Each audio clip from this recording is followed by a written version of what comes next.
Welcome to our channel. In today's video, we are going to show you how to disable sound effects in the Candy Crush game app.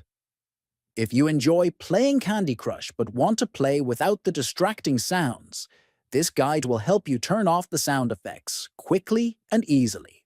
First, open the Candy Crush game app on your phone. Next, look for the Settings icon at the top right, tap on it. Then, once you're in the Settings menu, look specifically for the Sound Effects option. Finally, turn off the sound effects by tapping the switch or checkbox next to it. Once it is turned off, all game sounds will be muted, allowing you to enjoy Candy Crush in silence.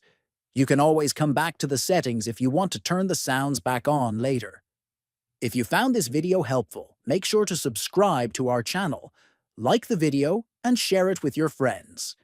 Thanks for watching,